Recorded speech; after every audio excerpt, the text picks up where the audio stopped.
Welcome back, everyone, to the Rashid and Salha podcast. Assalamu alaikum. We're so glad you're here with us. Especially during this blessed month. Ramadan Mubarak to all of you listening. Ramadan Mubarak. And, with Ramadan comes a lot of feelings. And one of them, if we're being really honest, is laziness. Oh, absolutely. That post-iftar slump or the pre-suhoor exhaustion, it's so real. So today we wanted to get into that. Struggling with laziness in Ramadan, and more importantly, what we can maybe do about it. Exactly. Because it's a struggle we all face. You are not alone in this. I'll be the first to admit it. You have these grand plans before Ramadan starts. You're like, I'm going to read the whole Quran, I'm going to pray tahajjud every night. And then the first few days hit. And the fatigue hits. The post-iftar coma is a real phenomenon. Yeah, the fatigue.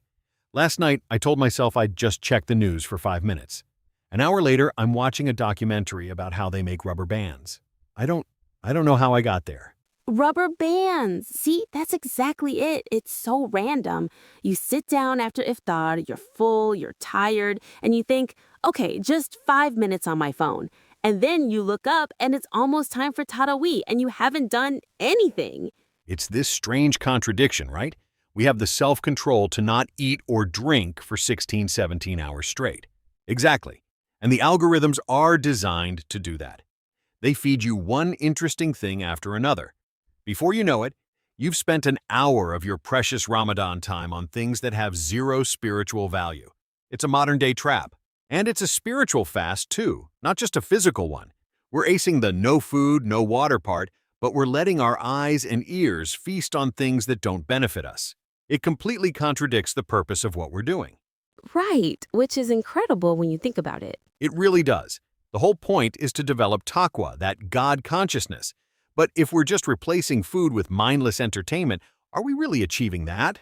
It's like we're ticking a box but missing the entire spirit of the month.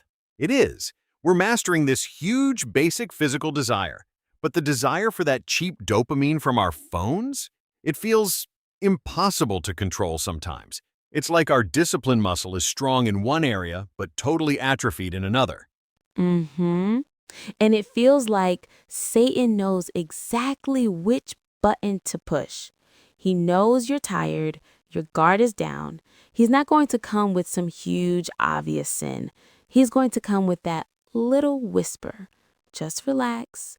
You deserve a break. Just watch this one thing. And there goes your night. There goes your opportunity. And the regret that comes after, that's the worst part. You go to bed thinking, I just wasted so much precious time. And that's the heart of it. Wasting time. Because this isn't just any time. It's Ramadan. This is the golden opportunity. Allah's mercy is descending. The gates of Jannah are wide open. And we're watching rubber band documentaries. It sounds so ridiculous when you say it out loud. It is. It's like this could be Laylatul Qadr. It could be that night. And what were we doing? Debating with strangers in a comment section? Exactly. There's that one hadith that always gets to me. The one where the Prophet, peace be upon him, was climbing the minbar, and he said Ameen 3 times. Right, I know the one. And the companions asked him why, and he explained that Angel Jibrail had appeared and made 3 du'as. One of them was a curse on the person who lets Ramadan pass by without gaining forgiveness. And the Prophet said Ameen to that. Subhanallah.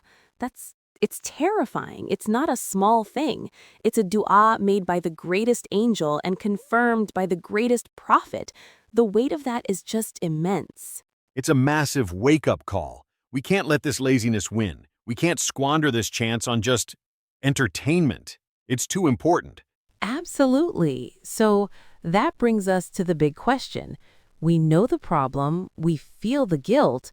What do we actually do? How do we fight back? Okay, yeah. Let's get practical. For me, the number one thing that helps is having a plan. And it doesn't have to be this super rigid minute-by-minute schedule that you'll never stick to. No, that can be overwhelming and just lead to more guilt if you miss something. Exactly. Just a simple daily list. Mine is literally on a post-it note on my desk. It says, Iftar and Maghrib, 15 min Quran, Isha and Taraweeh, 30 min family time, 10 min dua before sleep. That's it. It's manageable. That's so good. And it ties into setting small, realistic goals. Instead of saying, I'm going to read 3 Jews a day, maybe just start with, I'm going to read 2 pages after every salah. It builds momentum, and it's way better than 0 pages. Totally. Or it could be, I'm going to learn the meaning of one verse a day. Or I'm going to give $1 in charity online every single day. Small, consistent good deeds. I love that. And let's talk about the physical side, because a lot of this is just physical exhaustion. The Kailula, the midday map, is a game changer. Even just 20 minutes can completely recharge you for the rest of the day and night. Mm-hmm. And what you eat and drink is huge. For suhoor, I've noticed if I eat oats or eggs instead of, leftover samosas, We've all been there. I have so much more energy the next day. Slow-release carbs, protein, and hydrating. Water between iftar and suhoor. Not sugary juices at iftar that give you that instant rush and then a massive crash. Ugh, the crash is the worst, right when you need energy for tarawih. And you know what else helps? Creating a better environment. Instead of the TV being on, maybe put on a Quran recitation or an Islamic lecture in the background. Surround yourself with those positive reminders. You know, something else that sounds counterintuitive but really works is some light physical activity. After iftar, instead of collapsing on the couch, maybe just a short 10-minute walk. Create barriers to the bad habits. That's brilliant. I think the last piece for me is reflection. Just taking a minute each day to ask yourself, why am I doing this? It's not just about being hungry. It's about taqwa, God consciousness. It's a secret act of worship between you and Allah. It's your secret with Allah. So beautiful. When you remember the why, it makes it so much easier to push through the how. And finally, we have to make dua constantly. Ya Allah, I am weak. Make me strong for your sake. Protect me from my own laziness. Ameen, because we can't do it on our own. We need His help for every single thing. And that dua is so important because we have to remember, this is a temporary gift. A few weeks and it's gone. We have to constantly remind ourselves that every hour is a limited time opportunity that won't come back. You know, another thing from a practical standpoint is to really think about our screen time. We've talked about the internet rabbit holes, but maybe we need a concrete rule, like no social media scrolling after iftar until after tarawih, or putting the phone in another room. So, I guess that's the takeaway. The struggle is real, and it's okay to feel tired. But we have to be intentional. Make a simple plan, set small goals, take care of our bodies, and most importantly, lean on Allah for strength. That's a great point. Creating physical barriers. It reminds me of the importance of our environment. If you're trying to eat healthy, you don't keep junk food in the house. If you're trying to stay spiritually focused, you need to curate your surroundings to support that goal. Beautifully said. And we'd love to hear from all of you. What are your tips for fighting Ramadan laziness? Let us know on our socials. Every little bit helps the community. And that environment curation can be proactive too, like creating a dedicated prayer space in your home, even if it's just a corner of a room, a place that's clean, quiet, and just for your worship.